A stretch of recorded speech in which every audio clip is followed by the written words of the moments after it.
Welcome. റഹ്മാനാണ്. ബാക്കൻസ്ട്രി vitamins and minerals video സീരീസിൽ ഈ വീഡിയോ നമ്മൾ പറയാം വൈറ്റമിൻ ഡി യെ കുറിച്ചിട്ട്. സോ ഇത് ഒരു ഫാറ്റ് സോലുബിൾ വൈറ്റമിൻ ആണ്.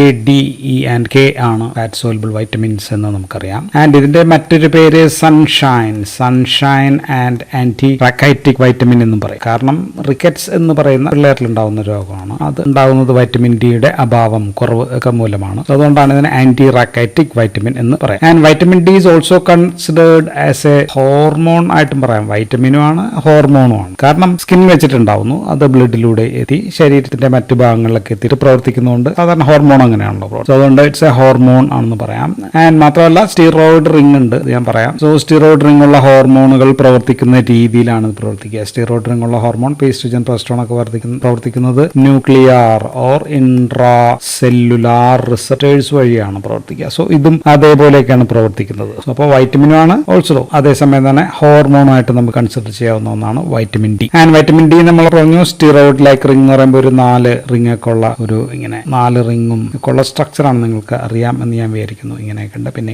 ഇങ്ങനെ. സോ ഇതേപോലത്തെ ഒരു 4 റിംഗ് ഉള്ള സ്ട്രക്ചർ തന്നെയാണ് ഇത്. ആൻഡ് ചെടികളിൽ നിന്ന് കിട്ടുന്ന ഒരു സംഭവം ഉണ്ട്, അതിന്റെ പേര് എർഗോസ്റ്റിറോൾ എന്നാണ്. എർഗോസ്റ്റിറോൾ. ആൻഡ് ഇതിൽ UV റേഡിയേഷനൊക്കെ അടിച്ചു കഴിയുമ്പോൾ ഉണ്ടാകുന്നതാണ് എർഗോ കാൽസിഫെറോൾ എന്ന് പറയുന്നത്. ആൻഡ് ഇതാണ് vitamin D2. So vitamin D2 is Ergo calciferol ആണ്. ചെടികളിൽ നിന്നാണ്, പ്ലാന്റ്സിൽ നിന്ന് കിട്ടുന്നതാണ്. ഇനി മനുഷ്യന്റെയൊക്കെ സ്കിന്നിലെ എപ്പിഡെർമിസിലെ മാൽഫീജിയൻ ലെയർ, എപ്പിഡെർമിസിലുള്ള ലെയർ ആണ് മാൽഫീജിയൻ ലെയർ എന്ന് പറയുന്നത്. ആൻഡ് ഇവിടെ ഉള്ള ഒരു സംഭവമാണ് 7 ഹൈഡ്രോ കൊളസ്റ്ററോൾ. ഇത് നമ്മുടെ UV റേഡിയേഷൻ ഒക്കെ അടിച്ചു കഴിയുമ്പോൾ, UVB റേഡിയേഷൻ എന്ന് പറയുമ്പോൾ ഒരു 290, ഒരു 315 ആ ഭാഗത്തുള്ള നാനോമീറ്റർ ഒക്കെ ഉള്ള സംഭവമാണ്. റേഡിയേഷൻ അടിച്ചു കഴിയുമ്പോൾ കിട്ടുന്ന സംഭവത്തെ നമ്മൾ കോളികാൽസിഫെറോൾ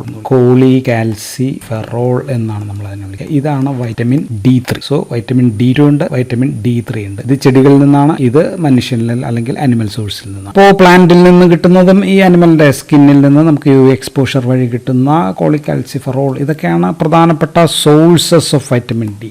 സോഴ്സസ് എന്ന് പറയുന്നത് ഇതാണ്. ഇനി ചില മഷ്റൂംസിലൊക്കെ ഇതുണ്ട്. പിന്നെ ഏറ്റവും കൂടുതൽ കിട്ടുന്നത് ഫാറ്റി ഫിഷസ് ആണ്. ഫാറ്റി ഫിഷ് എന്ന് പറയുമ്പോൾ ട്യൂണ, സാൽമൺ അങ്ങനെയൊക്കെ ഉള്ളത്. ദെൻ ഫിഷ് ലിവർ ഓയിലിനകത്തുണ്ട്. പിന്നെ നമ്മുടെ എഗ്ഗിനകത്തുണ്ട്. ദെൻ ലിവർ ഓഫ് ബീഫിന്റെ ലിവറിനകത്ത് ധാരാളം ഉണ്ട്. ഇതൊക്കെയാണ് റിച്ച് സോഴ്സസ്. പിന്നെ അത്രയും റിച്ച് അല്ലാത്ത കുറച്ച് സോഴ്സസ് പറയുകയാണെങ്കിൽ ഫോർട്ടിഫൈഡ് ഫുഡ്, ഭക്ഷണം നമ്മൾ അതിനകത്ത് ചേർത്തിട്ടുള്ളതാണെങ്കിൽ, ഡയറി പ്രൊഡക്ട്സ് എന്നൊക്കെ പറയുമ്പോൾ ചീസ്, ബട്ടർ അങ്ങനെയൊക്കെ ഉള്ളത്. പിന്നെ ഓറഞ്ചോ ഇങ്ങനെയുള്ളതിലും സംഭവം ഉണ്ട്. അതർ സോഴ്സ് ആയിട്ട് നമുക്ക് പറയാം. അപ്പൊ എത്ര വേണം ദിവസം RDA റെക്കമെൻഡഡ് ഡെയിലി അലവൻസ് പറയുന്നത് 400 ഇന്റർനാഷണൽ യൂണിറ്റ് എന്ന് വെച്ച് കഴിഞ്ഞാൽ ഒരു 10 നാനോഗ്രാം പെർ ഡേ ആണ് ആരിൽ പറയുന്നത്, കുട്ടികളിൽ പറയാം. സോ കുട്ടികൾ ഓർ ചിൽഡ്രനിൽ പറയാം. മുതിർന്നവരിൽ പക്ഷെ അത്ര വേണ്ട, 200 ഇന്റർനാഷണൽ യൂണിറ്റ് മതി. അല്ലെങ്കിൽ അതിനെ 5 നാനോഗ്രാം പെർ ഡേ എന്ന് വിളിക്കാം. പക്ഷെ പ്രഗ്നൻസി ലാക്ടേഷൻ സമയത്ത് 400 തന്നെ വേണം എന്നുള്ളതാണ്. അല്ലെങ്കിൽ 10 നാനോഗ്രാം പെർ ഡേ വേണം. മുതിർന്നവരാണ് 65 വയസ്സിന് മുകളിലുള്ള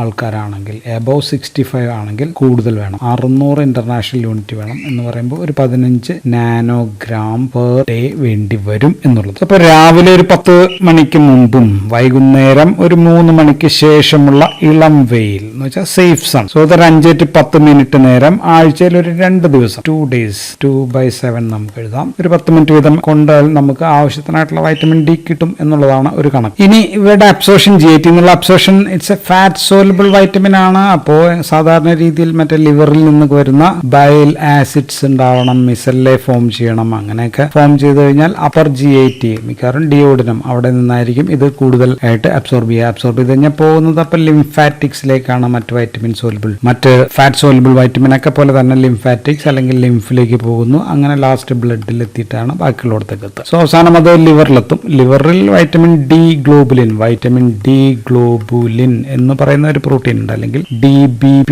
എന്നാണ് അതിനെ വിളിക്കുക. ഇതുമായിട്ട് ബൈൻഡ് ചെയ്തിട്ടാണ് ലിവറിൽ നിന്ന് പുറത്ത് മറ്റ് ബ്ലഡിലൂടെ അങ്ങ് പോകുന്നത്. ഇങ്ങനെയാണ് ശരീരത്തിലെ മറ്റ് സെല്ലുകളിലൊക്കെ ഇങ്ങനെയാണ് എത്തുക. സോ അപ്പോൾ ഉണ്ടായത് പ്രോ വൈറ്റമിൻസ് നമ്മൾ പറഞ്ഞത് ഒന്ന് എർഗോ കാൽസിഫെറോൾ ആണ്. രണ്ടാമത്തത് നമ്മൾ പറഞ്ഞത് കോളികാൽസിഫെറോൾ. സോ ഇത് പ്ലാന്റിൽ നിന്നുള്ളത്, ഇത് അനിമലിൽ നിന്നുള്ളത്. ആൻഡ് ഇത് ലിവറിൽ വെച്ചിട്ട്, ലിവറിൽ വെച്ച് എന്ത് സംഭവിക്കുന്നു വെച്ചാൽ ദിസ് വിൽ ബിക്കം 25 ഹൈഡ്രോക്സിലേസ് എന്ന് പറയുന്ന ഒരു എൻസൈം വഴി ഉണ്ടാകുന്നതാണ് 25 ഹൈഡ്രോക്സ് ഹൈഡ്രോക്സി കോളി കാൽസിഫെറോൾ ഉണ്ടാകും.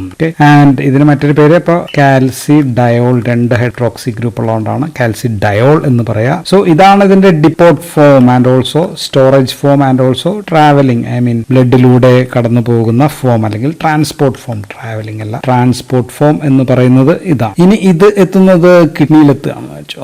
ഇറ്റ് റീച്ചസ് ദ കിഡ്നി, നെഫ്രോണിലേക്ക് എത്തിക്കഴിഞ്ഞാൽ ഇവിടെ റീനൽ ട്യൂബ്യൂൾസ്, നെഫ്രോണിന്റെ ട്യൂബ്യൂൾസിൽ വെച്ച് 1-ആൽഫ ഹൈഡ്രോക്സിലേസ് എന്ന് പറയുന്ന എൻസൈം ഇതിൽ ആക്ട് ചെയ്ത് കഴിഞ്ഞാൽ അപ്പൊ ഉണ്ടാവുന്നതാണ്. അപ്പോൾ 25 ഹൈഡ്രോക്സി ആണുള്ളത്. അപ്പോൾ 1 and 25, 125 2 hydroxy dihydroxy cholecalciferol ഉണ്ടാകും. കോളി കാൽസിഫെറോൾ എന്ന് പറയുന്നതിന് നമ്മൾ മറ്റൊരു പേര് DHCC, ഡൈഹൈഡ്രോക്സി കോളി കാൽസിഫെറോൾ ആണ്. DHCC 125 എന്നും കൂടി എഴുതാം. ഇതിനെ നമ്മൾ വിളിക്കുക കാൽസിട്രയോൾ ആണ്. 3 ഹൈഡ്രോക്സിൽ ഗ്രൂപ്പ് ഉള്ളതുകൊണ്ട് കാൽസിട്രയോൾ. ആൻഡ് ഇതിന് ഒരു 4 to 6 മണിക്കൂർ ഹാഫ് ലൈഫ് ആണുള്ളത്. ഇതിന് നല്ല ഹാഫ് ലൈഫ് ഉണ്ട്. ഇതിനൊരു 2 weeks ഒക്കെ ഹാഫ് ലൈഫ് ഉള്ള സംഭവമാണ് ഇത്. അപ്പൊ അതുകൊണ്ടാണ് അതിനെ സ്റ്റോറേജ് ഫോം എന്ന് വിളിക്കുക. ഇതാണ് അപ്പൊ അതിന്റെ ആക്റ്റീവ് ഫോം. 4 to 6 മണിക്കൂർ നേരത്തേക്കാണ് ഉള്ളത്. So this is the active form.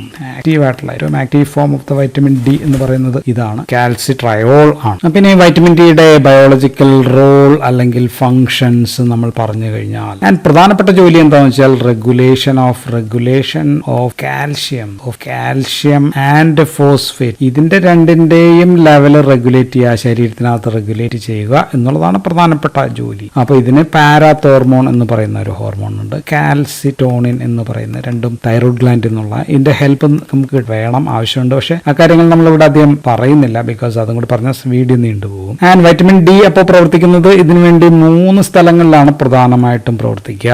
ഒന്ന് കാൽഷ്യം അബ്സോർബ് ചെയ്യണമല്ല, അപ്പോൾ ഇൻറ്റസ്റ്റൈനിൽ നിന്നാണ് കാൽഷ്യം അബ്സോർബ് ചെയ്യേണ്ടത്. സോ ഇൻറ്റസ്റ്റൈനിൽ പ്രവർത്തിക്കുന്നുണ്ട്. ഇതാണ് അപ്പോൾ ഫസ്റ്റ് ടാർഗറ്റ് എന്ന് പറയുന്നത്. ഇവിടെ വെച്ചിട്ട് കാൽഷ്യം ആൻഡ് ഫോസ്ഫേറ്റ്, കാൽഷ്യം മാത്രമല്ല ഫോസ്ഫേറ്റും അബ്സോർഷൻ വർദ്ധിപ്പിക്കുന്നുണ്ട്. സോ അപ്പോൾ ഇൻക്രീസ് പ്രൊഡക്ഷൻ ഓഫ് ഇതിനു വേണ്ടി കാൽഷ്യം ബൈൻഡിങ് പ്രോട്ടീൻ എന്ന് പറയുന്ന ഒരു പ്രോട്ടീൻ ഉണ്ട്, CBP. ഇതിന്റെ എമൗണ്ട് ഇൻക്രീസ് ചെയ്യുമ്പോൾ കാൽഷ്യം അബ്സോർഷൻ കൂടും. സോ ബ്രഷ് ബോർഡർ എൻഡ്രോസൈറ്റ്സിൽ നിന്ന് കാൽഷ്യം അകത്തേക്ക് കയറും. സോ കാൽഷ്യം ഫോസ്ഫേറ്റ് അബ്സോർഷൻ ഇത് വേണം, വൈറ്റമിൻ ഡി. ഈ ഹോർമോൺ വേണം. രണ്ടാമത്തെ ഫംഗ്ഷൻ എന്ന് പറയുന്നത് അബ്സോർപ്ഷൻ കഴിഞ്ഞു, അപ്പൊ ഇനി നശിക്കൽ തടയുക എന്നുള്ളതാണ്. നശിക്കൽ അല്ലെങ്കിൽ നഷ്ടപ്പെടൽ ഉണ്ടാകാൻ ചാൻസ് ഉള്ളത് കിഡ്നിയിൽ നിന്നാണ്. സോ കിഡ്നിയിലാണ് അടുത്ത പരിപാടി. സോ അടുത്ത പണി കിഡ്നിയിൽ നിന്ന് കാൽഷ്യം നഷ്ടപ്പെടുന്ന തടയലാണ്. സോ കിഡ്നിയിൽ തന്നെ ഉണ്ടാകുന്ന വിത്ത് ദ ഹെൽപ്പ് ഓഫ് പാരാതോർമോണിന്റെ സഹായത്തോടു കൂടി ഈ കാൽസിട്രയോൾ ചെയ്യുന്നത് ഇൻക്രീസസ് റീ അബ്സോർപ്ഷൻ. കിഡ്നിയിൽ നിന്ന് കാൽഷ്യം റീ അബ്സോർബ് ചെയ്യുന്നത് ഇൻക്രീസ് ചെയ്യുന്നു.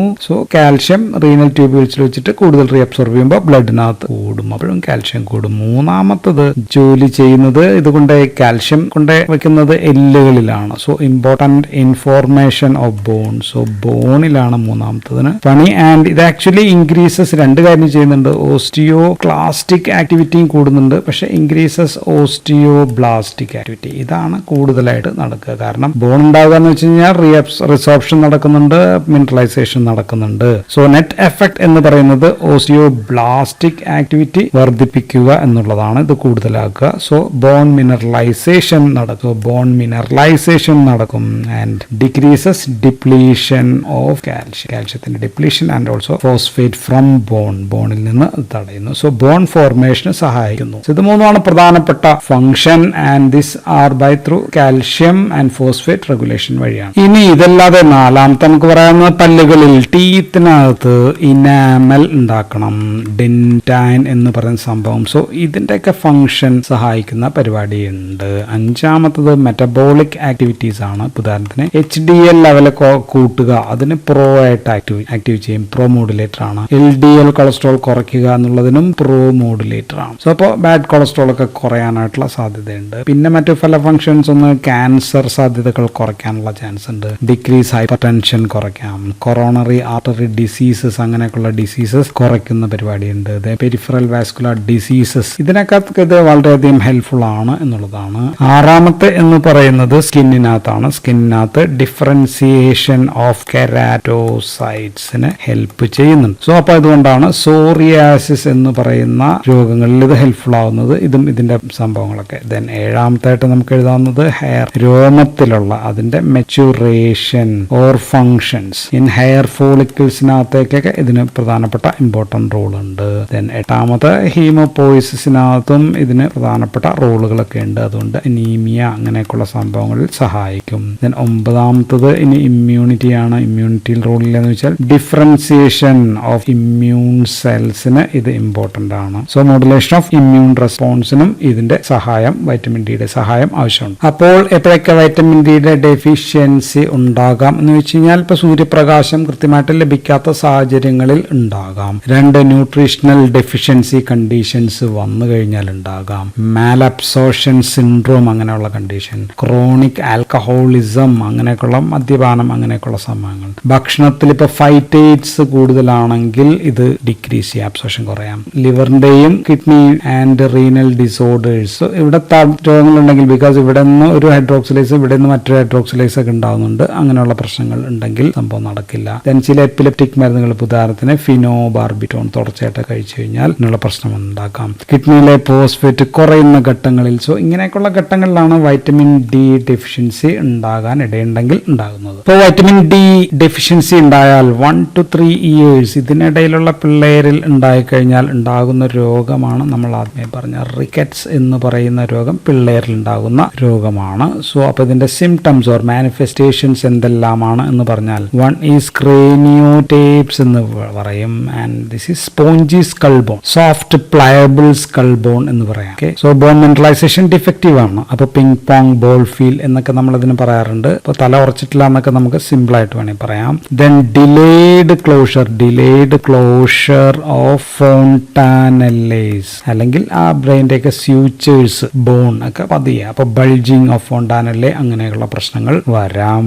മൂന്നാമത്തെ ഫ്രോണ്ടൽ ബോസിങ് എന്നാണ് പറയാ, എന്ന് വെച്ചാൽ തലയുടെ മുൻഭാഗം, ആ ഫ്രോണ്ടൽ ഏരിയ ഇങ്ങനെ തള്ളി നിൽക്കുന്നതിനാണ് ഫ്രോണ്ടൽ ബോസിങ് എന്ന് പറയാം. നാലാമത്തത് എൻലാർജ്ഡ് അല്ലെങ്കിൽ വൈഡൻഡ് ആയിട്ടുള്ള റിസ്റ്റ് ഓർ എപ്പിഫൈസസ് എന്ന് വിളിക്കാം. പ്രധാനമായിട്ടും റേഡിയസ് ആൻഡ് അൾനയിലൊക്കെയാണ്, കൈയിന്റെ അവിടെ വീതി കൂടുതലായിട്ടൊക്കെ ഇരിക്കുന്ന റേഡിയസ് അൾന ഭാഗത്ത്, അതാണിത് പ്രശ്നം. ദെൻ ബോവ്ഡ് ലെഗ്സ്, ബോർഡ് എന്ന് വെച്ചാൽ വളഞ്ഞ കാലുകളാണ്. ആൻഡ് നോക്ക്ഡ് നീ, മുട്ടുകാലും ഒരു പ്രത്യേക രീതിയിലൊക്കെ ഇരിക്കുന്നതാണ്. സോ കാലുകൾക്ക് വളയൽ ഉണ്ടാകാം.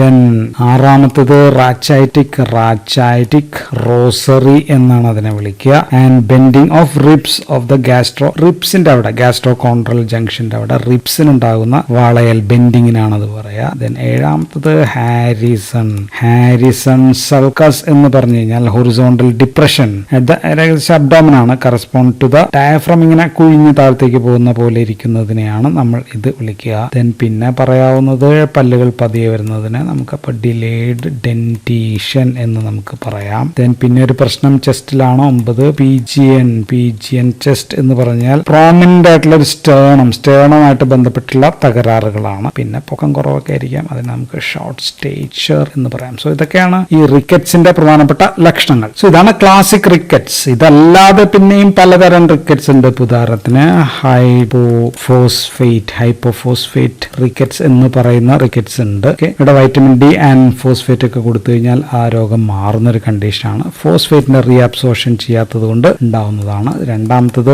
വൈറ്റമിൻ ഡി ഡിപെൻഡന്റ് ആയിട്ടുള്ള ടൈപ്പ് 1 റിക്കറ്റ്സ് ഉണ്ട്. ടൈപ്പ് 1 റിക്കറ്റ്സ് എന്ന് പറയുമ്പോൾ റീനൽ റിക്കറ്റ്സ് എന്നും ഇതിനെ വിളിക്കും. Renal rickets, so chronic renal failure അങ്ങനെയൊക്കെയുള്ള കണ്ടീഷൻസിൽ അപ്പം കാൽസിട്രയോൾ ആണ് ഉണ്ടാവാത്തത്. അപ്പൊ നമ്മൾ കാൽസിട്രയോൾ അങ്ങ് കൊടുത്തു കഴിഞ്ഞാൽ പ്രശ്നങ്ങളൊക്കെ കുറയും എന്നുള്ളതാണ്.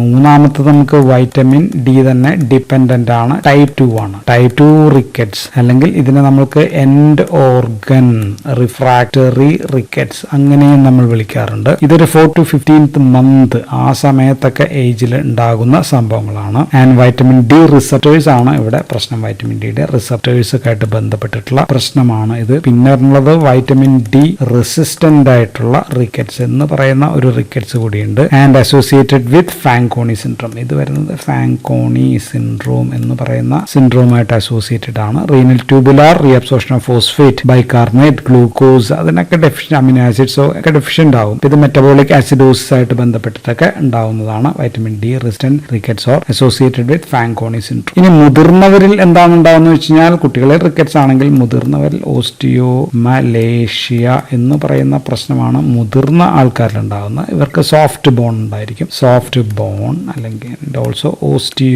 ഓസ്റ്റിയോപോറോസിസ് പോലെയുള്ള കണ്ടീഷൻ കണ്ടീഷൻ ഉണ്ടായിരിക്കും.